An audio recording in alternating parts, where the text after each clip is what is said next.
কি অবস্থা সবার, সবাই কেমন আছেন? আশা করি সবাই ভালো আছেন। আলহামদুলিল্লাহ আমিও ভালো আছি। সবাইকে রিজিন কুইনে স্বাগত। তো আজকে আমি এই প্রাণের যে কুলসুম সেমাইটা আছে, চিকন সেমাই, এটা দিয়ে আজকে জর্দা সেমাই রান্না করব, তাই ভাবলাম আপনাদের সাথে শেয়ার করি। তো যে যেখান থেকে আমার ভিডিওটা দেখছেন প্রথমে একটা লাইক দিয়ে নেবেন, চ্যানেলটা সাবস্ক্রাইব করে নেবেন। তো চলুন মূল রেসিপিতে যাওয়া যাক। ফার্স্টে আমি এই সেমাইটাকে একটু ভেঙে নিব। এই সেমাইটাকে আমি দুই ভাগ করে ভেঙে নিয়েছি। এখন ফার্স্টে আমি প্যান বসিয়ে দিলাম। প্যানটা গরম হয়নি, আমার প্যানটা গরম হয়ে গেছে। এখন এটার মধ্যে আমি 2 টেবিল চামচ ঘি দিয়ে দিচ্ছি।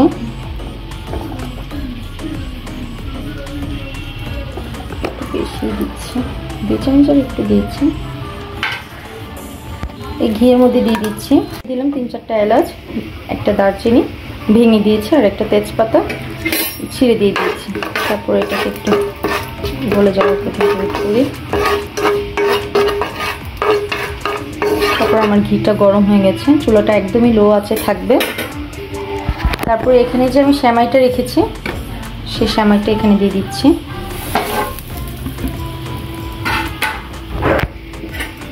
এটাকে ভালোভাবে ঘি দিয়ে ভেজে নিচ্ছি।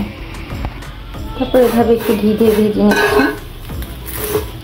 নিচে যেন না লেগে যায়, এভাবে একটু খেয়াল রাখতে হবে। তো হালকা বাদামি রঙের করে নিচ্ছি। তো আমার সেমাইটা অনেকটাই বাদামি রঙের হয়ে এসেছে।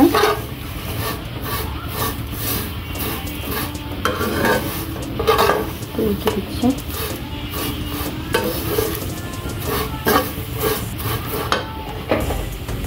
এটা আমার ভাজা হয়ে গেছে। এখন আমি এর মধ্যে পরিমাণ মতো চিনি দিয়ে দিচ্ছি।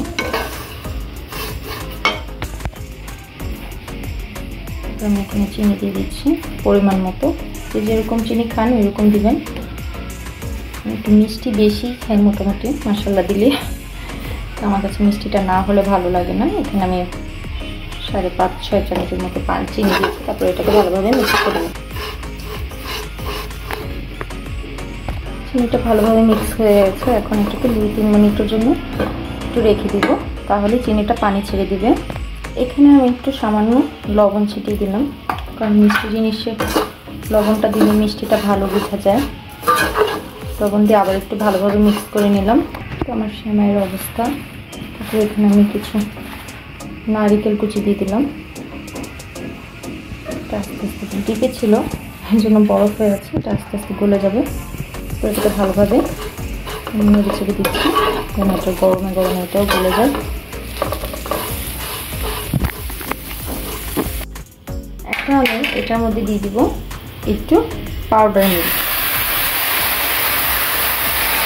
চাইলে আপনারা পাউডার মিল্কের উপর দিয়ে ছিটিয়েও দিতে পারেন। একটু পানি দিয়ে পাউডার মিল্কটা গলিয়ে এখন আমি এটাকে একটু ভালোভাবে মিক্স করে নিচ্ছি।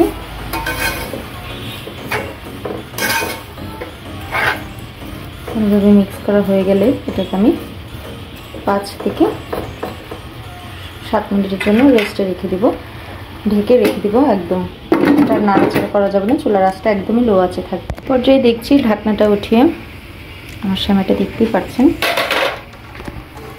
হয়ে এসেছে প্রায়। একটু নাড়াচাড়া দিয়ে নিচ্ছি,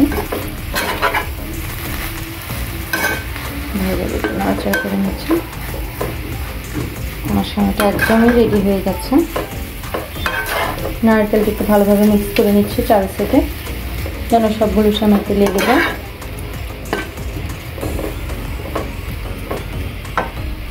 এই পর্যায়ে আমি কিছুটা বাদাম দিয়ে দিচ্ছি। এখানে বাদাম দিয়ে একটু ভালোভাবে নাড়াচাড়া করে নিচ্ছি। দেখতেই পাচ্ছেন আপনারা কতটা ঝরঝরা হয়েছে।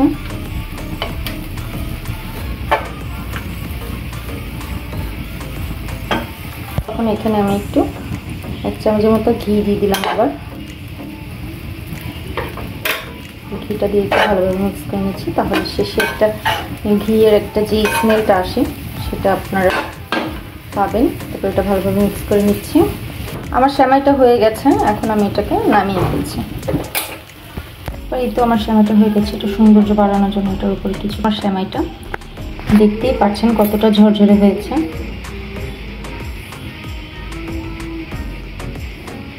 এটা যখন আরও ঠান্ডা হবে তখন আরও ঝরঝরে হয়ে যাবে। তো আপনাদের কাছে কেমন লাগলো অবশ্যই কমেন্ট করে জানাবেন। যদি ভালো লেগে থাকে অবশ্যই চ্যানেলটা সাবস্ক্রাইব করবেন, পাশে থাকবেন। তো সবাই ভালো থাকবেন, সুস্থ থাকবেন, নিত্য নতুন ভিডিও পেতে অবশ্যই পাশে থাকবেন। আজকের ভিডিও পর্যন্ত, আল্লাহ হাফেজ।